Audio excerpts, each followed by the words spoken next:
Sailing the world with ITV, the Whitbred Round the World race for the Heineken Trophy.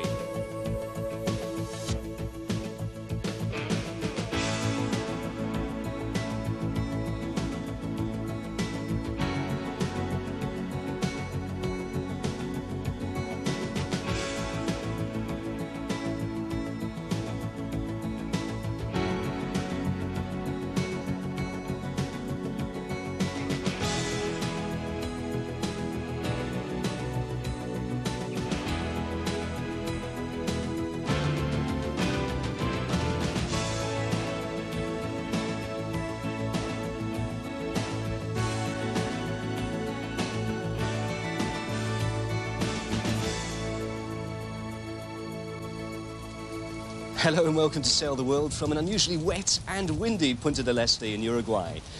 All 14 yachts are now safely in port after completing the 6,000-mile fourth leg from Auckland. Britain's Laurie Smith is celebrating his second victory in the Whitbred 60 class, but the skipper of Interim Justicia hasn't made himself very popular with New Zealanders here, having launched a scathing attack on their top two skippers. New Zealand Endeavour and Interim had been racing in sight of each other for 2.5 days. The Ketch crossed the finish line just 5 minutes ahead of the European 60 to take the Heineken Trophy in the Maxi class. Skipper Grant Dalton portrayed the final dash as an exciting match race with Interim. And they got ahead, they crossed our stern last night about 12 o'clock by about 100 metres only. We got, got away again. They've started a really good race. Man, it's just been so hard. But Interim's crew said they'd ignored Endeavour. Laurie Smith's only concern was the 9 other yachts in his class. We're very pleased to beat the other guys, hopefully by 5 or 6 hours, and that's where the race is at. Grant's just cruising around on his own, as far as I'm concerned, getting in our way. As everybody keeps saying, they're just a nuisance as far as we're concerned, covering us all the way here, laying all over our air all the time. I mean, they should be a lot faster, but they're not, but they just get in the way. Grant was covering us, but that wasn't our problem, Our mission is to win the 60 class. Merritt was the next boat to arrive. Meanwhile, Smith was keeping his powder dry for a shot at another Kiwi, Chris Dixon, on Tokyo. He arrived 5 hours behind, cutting his overall lead to 14 hours. Dixon's a very nervous guy, He'll be getting a bit twitched, and he's not got a very good crew. He's got a fast boat and a poor crew, so they'll all get fired probably when they arrive. You've been serious now, Laurie. Well, I'd fire them for that performance. We shouldn't be able to beat him with the preparation he's put in, really. His tactics aren't very sound. He's won the legs that he's won by going faster. And now the other boats are all caught up to him in speed, and he's having a hard time. But, he's still got a big lead, yeah. So you think you can catch him, don't you? Well, I think we can win the next 2 legs if we sail as well as we did on this leg. It's not always fun to see a lead eaten away at, but we do have a buffer where times like now that it's been nice to have a little bit of a cushion. So Interim did a great job. She's gained honours, but sure, we're still in front. Yamaha arrived only 8 minutes behind Tokyo, the closest finish between 2 Whitbred 60s so far in this race. Unlike Endeavour and Interim, this was a true match race, both boats on equal terms. We were in sight of Tokyo for 1,200 miles, and positions just changed all the time, and it was really just a full-on match race all the way from Cape Horn back to here. Daybreak 3 hours later, Galicia was the 6th boat to cross the finish line, 3rd in her class. Then came the French Maxi La Poste. Disappointment at arriving 11 hours behind the first yacht Endeavour was tempered by the welcome waiting for the crew quayside.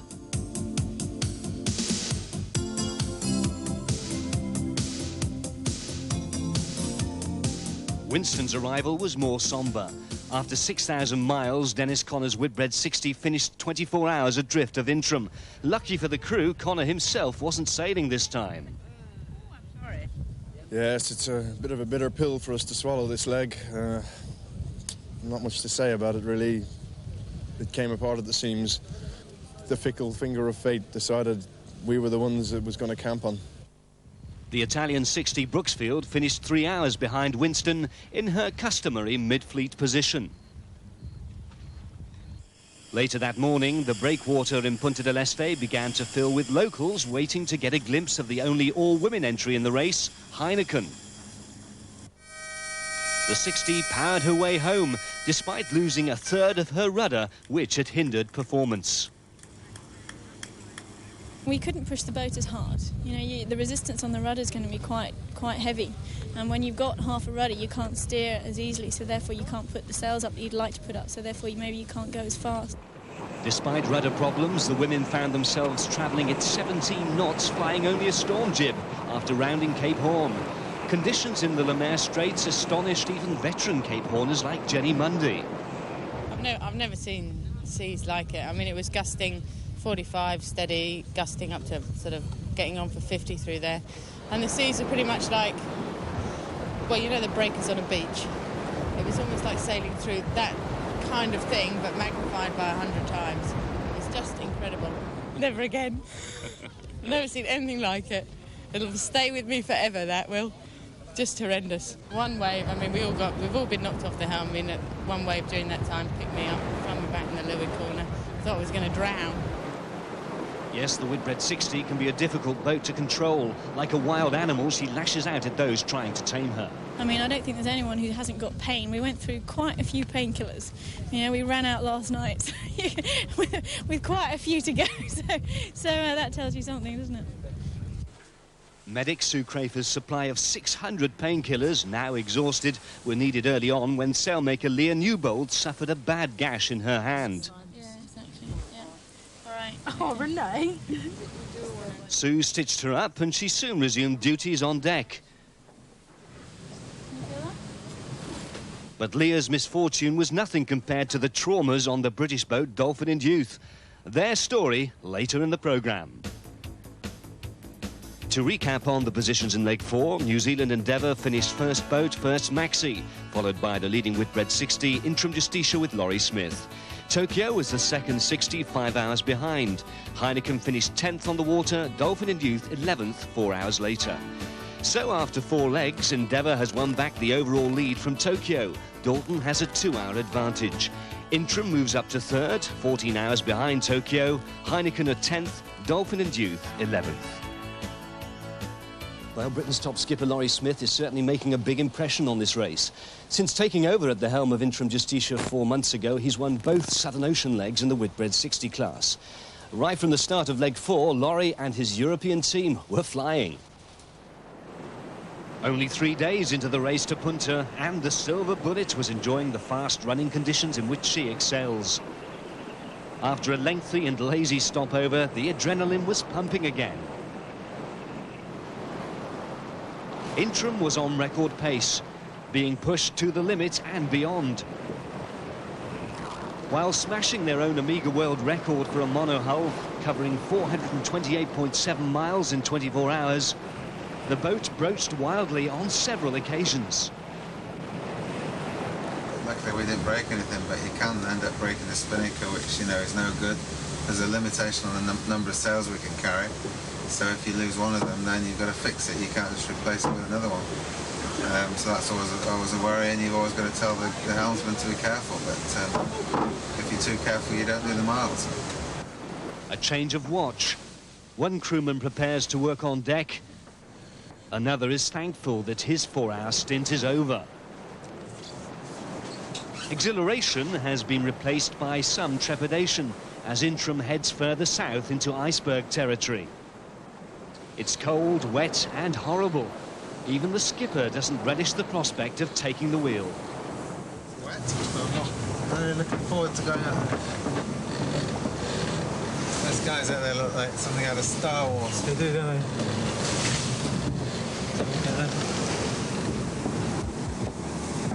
Smile for the camera.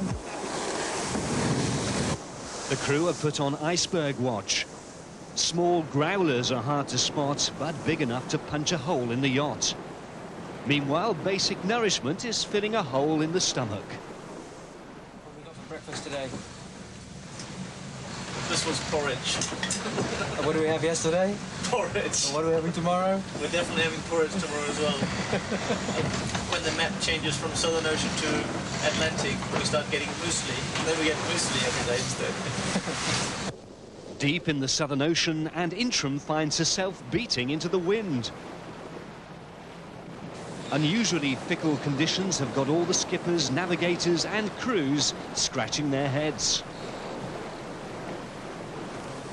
We've had a lot of very small low-pressure sails, which have given us wind directions from all over the place and quite confused seas. So we haven't enjoyed the heavy air downwind running we were hoping to get on this leg. Weather maps around here are useless. We're not getting any good weather information whatsoever. As an example, that's sort of garbage we're getting. So we're 30 miles, 35 miles behind Tokyo. However, if we can get a northerly wind from down here before we reach the Horn, then we'll be in good shape. Laurie was right. The European 60 was the first yacht to round the Horn, 11 miles ahead of the first Maxi, New Zealand Endeavour, and some 40 miles in front of her nearest class rivals, Yamaha, Tokyo and Galicia. Fairly easy passage, really, not that much wind. And for those guys who not been here before, they were a bit disappointed, you know. Needed more wind, but there you go. Still alive. By luck or good judgment, Intrum was swept around the Horn with a favourable current. A good reaching breeze then catapulted the 60 up the coast of South America. Intrum stretched her lead over Tokyo to nearly 100 miles. We're over here now, on our way up to Uruguay, which is about 600 miles to go. We've actually increased our lead in the last few hours due to a small low-pressure system forming off the Argentinian coast. We're just on the rim of it, with a little bit more breeze. But Intrum fell into a hole and parked up.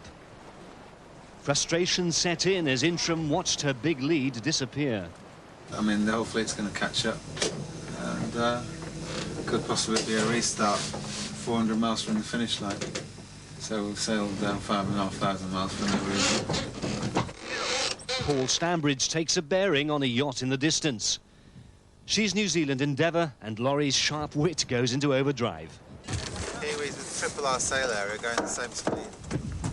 And triple the budget. 4 times the budget. And half the salary.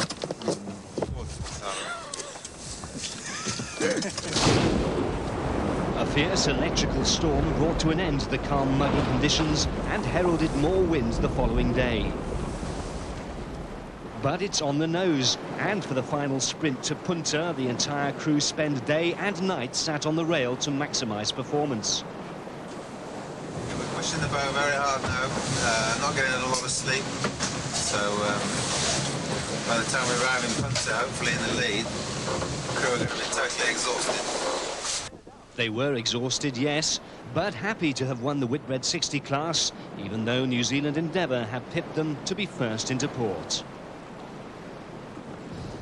After the break, the terrifying moment on Dolphin and Youth when they discovered their keel was falling off.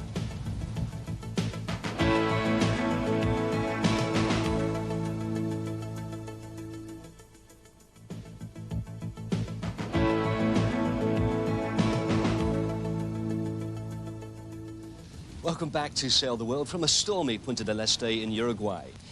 It's all systems go for the lads on Dolphin during this short stopover in the Whitbred Round the World race. The British team have set up camp in nearby Montevideo, where their yacht is undergoing major repairs. Just about everything went wrong during leg 4. No crew was more relieved to reach Punta del Este than the youngsters on Dolphin. It was a blow to finish 8th out of the 10 Whitbred 60s, but the lads had to overcome a series of mishaps since leaving Auckland. A tough leg, a horrible leg, a nightmare of a leg. 2 bolts which help hold the keel to the hull had failed. For nearly 2 weeks, the threat of capsizing or filling up with water was real. This water in here is about an hour's worth without even sailing. You can imagine when we're sailing when there's load on the keel and the keel's flexing, we had a lot more water. The bilges were being constantly pumped. We had floorboards sometimes floating. It was just a night and day job pumping the bilges. It was a night and day job for the guys just keeping their eye on the bolts. The extent of the problem was difficult to judge. There was definitely movement in the keel, so the skipper decided to take a look from a different angle. Braving near freezing temperatures, Matthew inspected the underside of the yacht. It showed that the filler between the hull and the keel was cracked, but that the keel itself hadn't yet parted company with the hull. It didn't calm any fears, however. At the moment we have still 1,100 miles to Cape Horn, which is nearest land, and from Cape Horn it's still 1,400 miles up to the west. So we have to take safety precautions, and that includes having all the safety gear, flares, grab bags, life rafts now ready on the deck. Everybody is now sleeping around the main hatchway, just in case of any emergency. It was very serious. We were very worried. It's a long way away and not many people around. If something happened, we'd be upside down before we knew it, so it was a very big worry. Things start to go through your mind. Martella happened and flipped on this last leg 4 years ago, 400 miles from here, and it happened to us a good few thousand miles out in the middle of the Southern Ocean. You have a lot of things going through your mind, family and friends back home, as well as yourself and crew. Things like this shouldn't happen halfway through the Southern Ocean, 1,200 miles from land, and that scared us. Dolphin's problems on this leg began with a torn mainsail which had to be repaired, followed by an injury to sailmaker Colin Richardson after more gear failure. I was standing in the hatchway and the primary winch exploded. The guy was on and bits of the winch hit me in the face. Pretty painful. Lucky though, I don't think nothing went in my eyes. Nursing Colin and the wobbly keel, Dolphin managed to reach the mystical landmark of Cape Horn without further problems. A brief respite from yet more troubles ahead.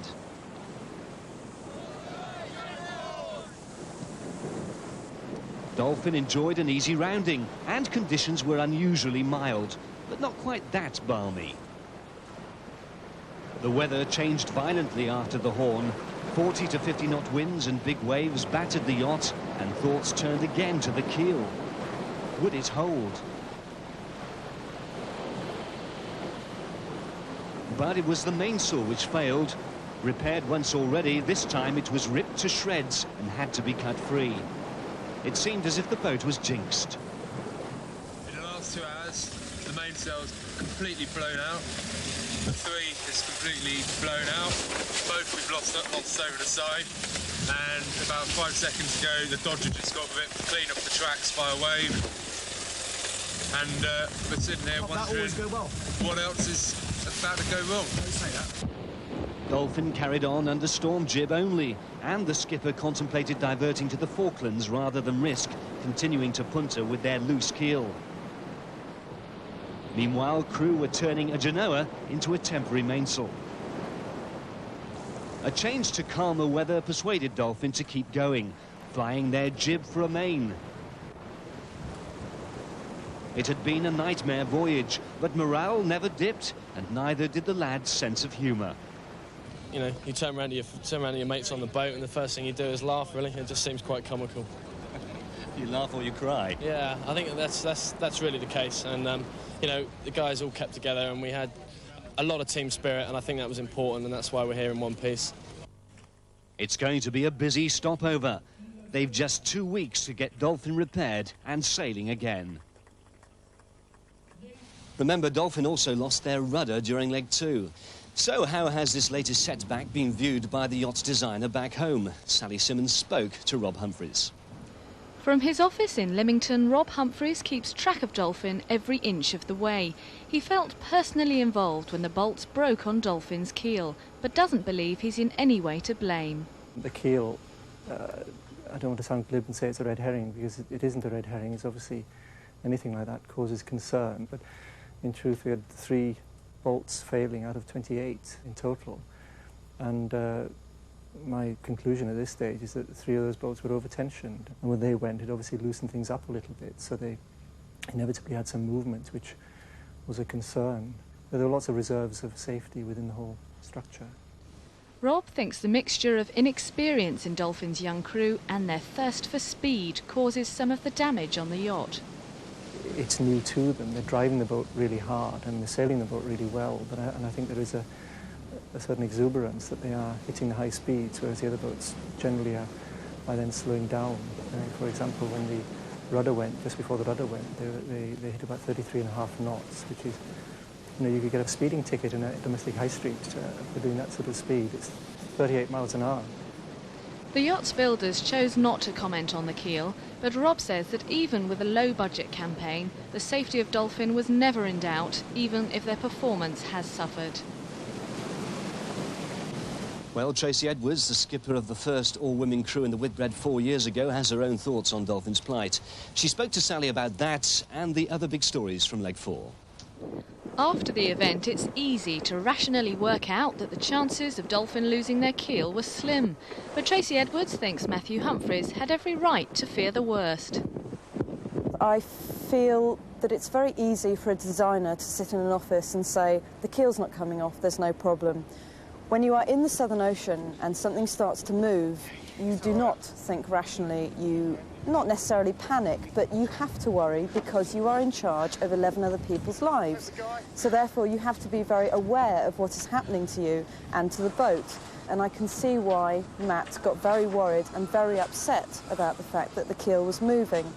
But also I think if Matthew Humphries was worried in any way that there wasn't enough money in the project, that they weren't ready to leave and that they had been caused problems by not having enough money or by other people not doing their part, then he shouldn't have started the race and he shouldn't have taken 11 people into the Southern Ocean. So I can see both sides of that argument, but at the end of the day, Matthew Humphries is responsible for his boat and his crew. On this leg, Laurie Smith sailed the fastest and shouted loudest. Tracy was amazed by Laurie's comment that Grant Dalton got in his way. I think that's a ridiculous attitude. The boats are all racing against each other, even though they are in two classes. And as I say, if you have someone to race against, then that should make you go faster because it's very difficult to race against boats that you can't see. And we always used to think it was a godsend when we could see another boat because it would really make you, make you shift and make you conscious of the other people and also make you very conscious that you're racing. And that's difficult to remember sometimes when you can't see other yachts. On to those other round-the-world sailors, Robin Knox-Johnston and Peter Blake. They're bidding to race around the globe in less than 80 days on their giant catamaran Enza. News of their progress from Steve Ansell. Enza has been frustrated by the fickle winds of the South Atlantic, and at one stage their French rival Lyonnaise Dazot drew level in terms of latitude. Some of the crew took advantage of the weather and had their first wash for over a month. Barry Mackay, fiancé of Heineken skipper Dawn Riley, even managed to overtake the huge catamaran. But the southeast trade winds that Peter Blake and the team have been praying for have arrived, and they are back on schedule to break the record and be first to cross the finish line at Easter. Competition time and this week's question coming up. But first, the latest winners. Last week we asked you which country Cape Horn is in.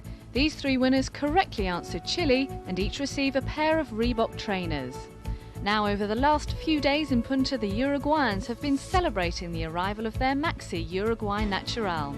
The crew are heroes in their own country, but not quite so well known elsewhere. So this week's question is, who is the skipper of Uruguay Natural? Is it A. Gustavo Vanzini, B. Guido Maisto, or C. Eugene Platon? And if you're right, you could win a magnum of Champagne Mum. The number to ring is 0891 66 4444. And 0891 66 4444 is also the number to ring for the latest race news. And if you want to find out how to get into boating, call 0784 47 2222. That's it from Punta del Este. Next week, we'll be checking on Dolphin's repairs and looking back at leg 4 with an in-depth review and analysis. Until then, from Uruguay, goodbye.